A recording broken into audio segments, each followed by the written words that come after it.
કેમ છો? મજામાં? આજની રવિવારની બોલતી ટૂંકી વાર્તા છે કદરની અસર. આ વાર્તા શરૂ કરીએ તે પહેલાં તમે અત્યાર સુધીની મારી રવિવારની બોલતી ટૂંકી વાર્તાઓ રોજના કોર્સ અંગ્રેજી અને ગુજરાતીમાં, આ ઉપરાંત વિદ્યાર્થીઓ, વાલીઓ અને શિક્ષકોને ઉપયોગી એવા એક્ઝામ કી ऐसी की तैसी, રિઝલ્ટ કી ऐसी की तैसी જેવા પોઝિટિવિટીથી ભરેલા લાઈફ ચેન્જિંગ વિડીયોઝ, આ ઉપરાંત ઘણી બધી અગત્યની વાતો, બધા જ વિડીયોઝ કે જે પોઝિટિવિટીથી ભરેલા છે તે જોવા માટે તમે મારી યુટ્યુબ ચેનલ નીલ રૂટ મુવમેન્ટ ઉપર જઈ શકો છો. અને એક મેં જે ચેન શરૂ કરી છે પોઝિટિવિટીની, આ પોઝિટિવિટીની ચેનને આગળ વધારવા માટે તમે આ બધા જ વિડીયોઝ તમારા ફ્રેન્ડ્સ ગ્રુપમાં, ઓફિસ ગ્રુપમાં, સોસાયટી ગ્રુપમાં, ફેમિલી ગ્રુપમાં વગેરે જગ્યાએ આગળ ફોરવર્ડ કરીને, શેર કરીને તમે એક જે ચેન શરૂ થઈ છે તેને આગળ વધારવામાં તમે મારી મદદ કરી શકો છો. બરાબર? આજની વાર્તા શરૂ કરીએ. કદરની અસર. વાત એવી એમ છે કે એક કાર્યશાળા ચાલી રહી હતી. એ કાર્યશાળાના સંચાલક કદર એપ્રિશિએશનનું મહત્ત્વ સમજાવતા હતા.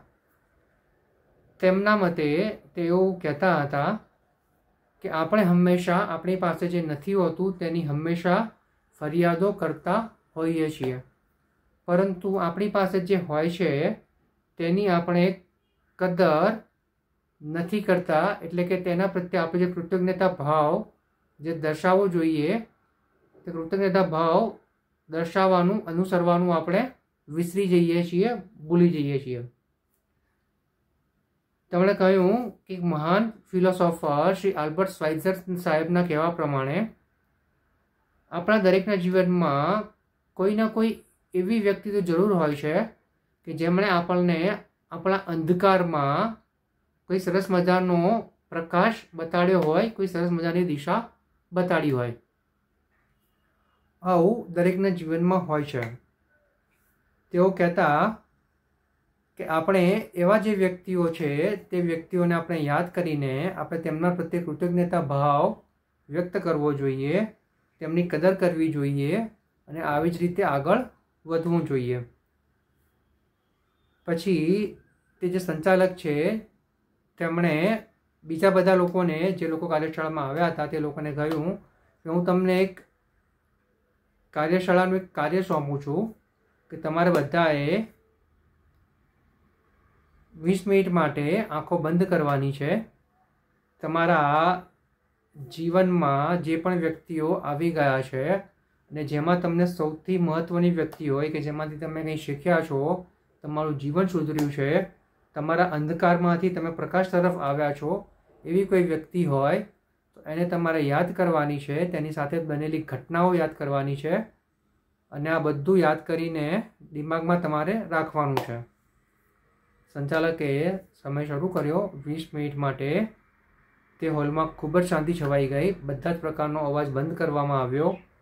જે હોલમાં જે પ્રકાશ હતો, પ્રકાશ પણ એકદમ આછો કરી દેવામાં આવ્યો કે જેથી આમ થોડું ડાર્કનેસવાળું, અંધકારમય વાતાવરણ થાય અને દરેક જણ પોતાનું ધ્યાન આપી શકે, મેડિટેશન કરી શકે અને પોતાની જે વ્યક્તિઓ છે તેમને યાદ કરી શકે, તેમની ઘટનાઓ યાદ કરી શકે. આ કાર્ય આપ્યા પછી 20 મિનિટ પૂરી થઈ. પછી સંચાલક સાહેબે કહ્યું, બધાને કહ્યું કે હવે તમે બધા તમારી આંખો ખોલી નાખો. તો કાર્યશાળામાં જે લોકો આવ્યા હતા તેમાંના મોટા ભાગના લોકોએ આ કાર્ય કર્યું, આ પ્રયત્ન કર્યો. તે બધાની આંખોમાં મોટા ભાગે પાણી આવી ગયા હતા, ગળામાં ડૂમો ભરાઈ ગયો હોય, ગદગદ થઈ ગયા હોય તેવું દેખાતું હતું.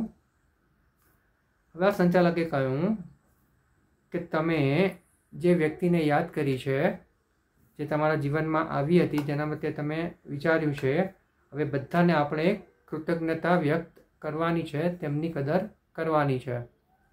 આના માટે તમારે બીજું એક કામ કરવાનું છે કે જે વ્યક્તિઓ હયાત છે તે વ્યક્તિને તમારે પત્ર લખવાનો છે, કાં તો ફોન કરવાનો છે, કાં તો રૂબરૂ મળીને વાત કરવાની છે.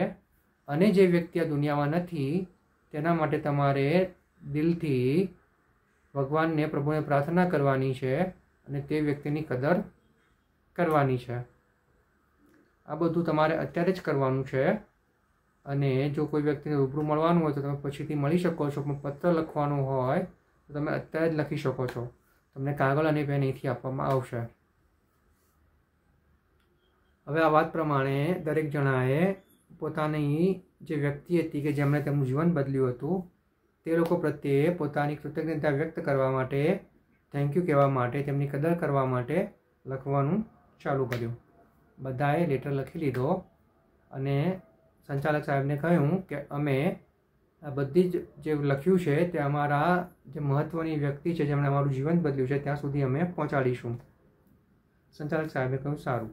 આવામાં એક સદગુરુ હસ્ત કે જેમની ઉંમર 55-58 વર્ષ જેવી હશે, તેમણે સંચાલક પાસે આવીને કહ્યું કે મારા જીવનમાં હું જ્યારે 8મા ધોરણમાં હતો ત્યારે એક શિક્ષક મારા જીવનમાં આવ્યા હતા. તેમણે મારું જીવન ખૂબ જ બદલી નાખ્યું હતું. હું ખૂબ હતાશ અને નિરાશ રહેતો હતો, તો તેમણે મારા જીવનમાં આશાઓનું એવો પ્રકાશ ફેલાવ્યો કે મારી બધી જ હતાશા અને નિરાશા દૂર થઈ ગઈ. અને સાથે સાથે એ ભણવામાં સબ્જેક્ટમાં પણ એટલા જ હોશિયાર અને એટલા જ ચાલાક હતા કે તેમની વાતોમાં, તેમની સાનિધ્યમાં આપણે એમની સાથે ભણતા પણ જઈએ અને જીવનમાં શીખતા પણ જઈએ તે પ્રકારના ગજબ શિક્ષક હતા. મારે તેમના પ્રત્યે કૃતજ્ઞતા વ્યક્ત કરવી છે અને એટલા માટે જ મેં તેમને પત્ર લખ્યો છે. પરંતુ હું અત્યારે જાણતો નથી કે તે અત્યારે ક્યાં રહે છે, તેમનું મારી પાસે સરનામું નથી. તો સંચાલક સાહેબ, હું તમને ચોક્કસ જ કહું છું કે હું થોડા સમયમાં જ તેમનું સરનામું શોધી કાઢીશ અને આ પત્ર હું તેમના સરનામે 100% પહોંચાડીશ.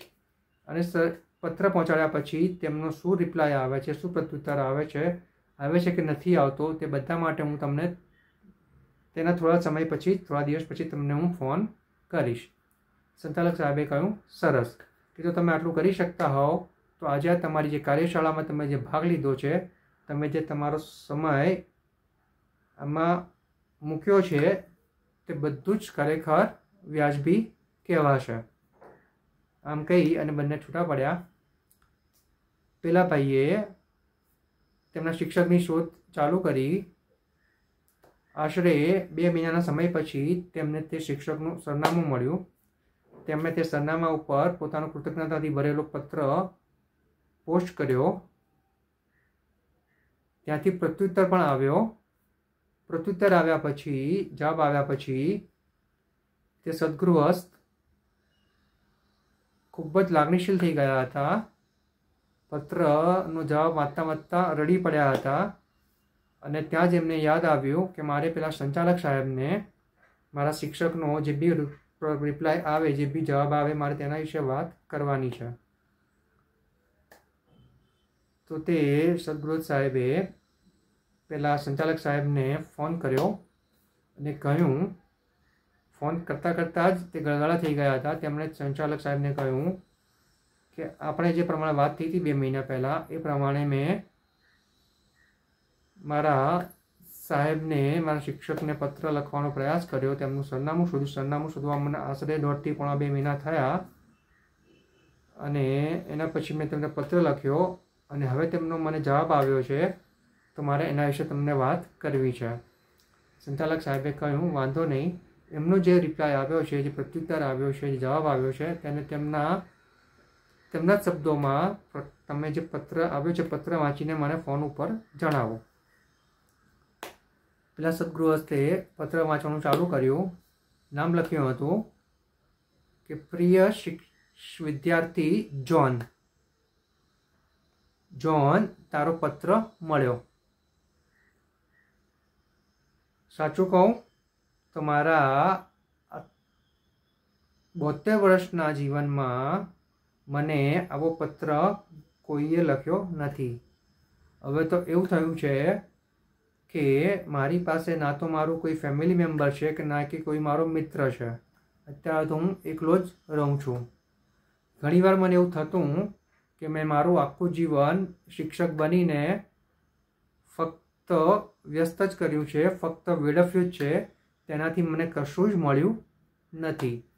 પરંતુ આજે જ્યારે જોન તારો પત્ર આવ્યો છે ત્યારે મને એવું લાગે છે કે મેં મારા જીવનમાં કંઈક તો સારું કર્યું છે.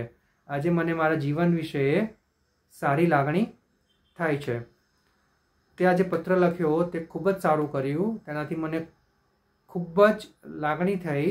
મને મારા જાત માટે પ્રેમ ઉદ્ભવ્યો અને મને એવું થાય કે મારા આટલા બધા વિદ્યાર્થીઓમાં તું એક એવો વિદ્યાર્થી છે કે જેણે મારી કદર કરી. અને હવે હું જ્યાં સુધી જીવીશ ત્યાં સુધી હું દર અઠવાડિયે તારો આ પત્ર વાંચીશ અને આ પત્ર વાંચીને ખૂબ ખુશ થઈશ અને સંતોષ માનીશ. મારા પ્રિય વિદ્યાર્થી જ્હોન, તારો ખૂબ ખૂબ આભાર કે તે મારા પ્રત્યે કૃતજ્ઞતા વ્યક્ત કરી, કદર કરી. અને આમ લખતા લખતા તેમણે સરસ મજાની સાઇન કરી અને સાઇનમાં પણ તેમનું જે પેટર્ન હતી તે ખૂબ જ સરસ હતી. એ જોઈને પણ પેલા ગૃહસ્થભાઈ, સદગૃહસ્થભાઈ ખુશ થયા. એ પણ ગળગળા થઈ ગયા. તેમણે બધી વાત અક્ષરશઃ પેલા સંચાલક સાહેબને સંભળાવી અને આટલું બોલતા બોલતા તો પેલા સદગૃહસ્થભાઈ રડી પડ્યા અને ખૂબ જ લાગણીશીલ થઈ ગયા. સંચાલક સાહેબે કહ્યું કે બસ આપણે આ જ કરવાનું છે. આપણે આપણા જીવનમાં જે લોકો આવ્યા છે, જે લોકોએ આપણું જીવન ચેન્જ કર્યું છે, જીવનમાં બદલાવ લાવ્યા છે, આપણને નકારાત્મકતાથી હકારાત્મકમાં લઈ ગયા છે, અંધકારમાંથી પ્રકાશ તરફ લઈ ગયા છે, તેવા લોકોને યાદ કરવાના છે અને તેવા લોકો પ્રત્યે આપણી કદર, આપણી કૃતજ્ઞતા વ્યક્ત કરવાની છે. આટલું કરીને બંને વચ્ચેનું જે ફોન પરની વાત હતી તે અહીંયા પૂરી થઈ અને બંને ખુશ થયા. મારા મિત્રો, અહીંયા વાર્તા પૂરી. મારા વાલા મિત્રો, વાત અને વાર્તા બંને ખૂબ જ લાગણીશીલ છે, ખૂબ જ સમજવા જેવી છે. આપણે આપણા જીવનમાં ઘણું બધું કરતા હોઈએ છીએ. આપણે આપણા જીવનમાં ઘણા લોકો આપણને એવા મળતા હોય છે જેમણે આપણને રાહ બતાવ્યો હોય છે, આપણને અંધકારમાંથી પ્રકાશ તરફ લઈ ગયા હોય છે, આપણે જ્યાં અટક્યા હોઈએ છીએ ત્યાં આપણને મદદ કરી હોય છે. તો આપણે તેવા વ્યક્તિઓ પ્રત્યે સહાનુભૂતિ કે કૃતજ્ઞતા કે થેન્ક યુ જેવા શબ્દો આપણે કહેતા અચકાઈએ છીએ. આપણને એવું લાગે કે આવું કરવાથી તો શું થાય. આપણા દિલમાં લાગણી 100% હોય છે પણ આપણે તે વ્યક્ત નથી કરતા હોતા. તો મારા વાલા મિત્રો, હવે સમય આવી ગયો છે કે આપણા જીવનમાં જો આવી કોઈ વ્યક્તિઓ આવી હોય ને તો આપણે 100% તેમના પ્રત્યે કૃતજ્ઞતા, તેમને એપ્રિશિએટ કરવા જોઈએ, કૃતજ્ઞતા વ્યક્ત કરવી જોઈએ, થેન્ક યુ કહેવું જોઈએ. કારણ કે આ જ કરવાથી સામેવાળી વ્યક્તિને ખબર પડશે કે તે જે કરી રહ્યો છે તે સારું કરી રહ્યો છે કે ખોટું કરી રહ્યો છે. આપણે કૃતજ્ઞતા વ્યક્ત કરવાથી તેમને પોતાનું આગળ જીવન કેવી રીતે જીવવું તેના વિશે તેમને ખ્યાલ આવે છે. આપણા દિલમાં ગમે તેટલી લાગણી હશે પરંતુ સામેવાળી વ્યક્તિને ખબર નહીં પડે. એટલે આપણા દિલમાં જે લાગણી હોય, આપણે કદર અનુભવતા હોય, કૃતજ્ઞતા અનુભવતા હોઈએ તો આપણે તેવા વ્યક્તિને યાદ કરીને, સામેથી ફોન કરીને, રૂબરૂ મળીને કે પત્ર લખીને આપણે તેમના પ્રત્યે કૃતજ્ઞતા વ્યક્ત કરવી જોઈએ, થેન્ક યુ કહેવું જોઈએ, ધન્યવાદ આપવો જોઈએ કે આવી વ્યક્તિઓ આપણે જીવનમાં આવ્યા. તો આજથી જ આપણે આવી એક એક્સરસાઇઝ કરવી જોઈએ, એક પ્રયોગ કરવો જોઈએ કે આપણા જીવનમાં જે વ્યક્તિઓ આવી છે, જેમણે આપણું જીવન બદલ્યું છે, તેવા લોકોને આપણે એક પત્ર તો ચોક્કસ લખી શકીએ, કે વોટ્સઅપ મેસેજ પણ કરી શકીએ, કે ફોન પણ કરી શકીએ, વિડીયો કોલ પણ કરી શકીએ. અને વ્યક્તિ જો હયાત ના હોય તો આપણે તેમને દિલથી પણ યાદ કરી શકીએ. તો આટલું કરી લઈશું તો આપણને પણ ખૂબ સંતોષ થશે અને સામેવાળી વ્યક્તિને એટલી બધી ખુશી થશે કે જેનો આપણને અંદાજ જ નથી. બરાબર ને? તો મારા વાલા મિત્રો, આ એક એક્સરસાઇઝ છે, એક કાર્ય છે જે આપણે કરવાનું છે અને પછી આપણે આપણું જીવન આગળ વધારવાનું છે. સામેવાળા આપણને શું રિસ્પોન્સ આપે છે કે નથી આપતા તે તેમની ઉપર છોડવાનું છે. પણ આપણે આપણું કાર્ય કરવાનું છે, કૃતજ્ઞતા વ્યક્ત કરવાની છે અને એ પછી જોવાનું છે કે કદરની જે અસર છે તે શું થાય છે. બરાબર ને? જે આપણે આ વાર્તા કદરની અસરમાંથી શીખ્યા. બરાબર? હવે મળીશું મારા વાલા મિત્રો આપણે આવતા રવિવારની બોલતી ટૂંકી વાર્તાનું નામ છે happy birthday to me. Happy birthday to me. બરાબર, તો મળીએ આવતા રવિવારે. ત્યાં સુધી આવજો.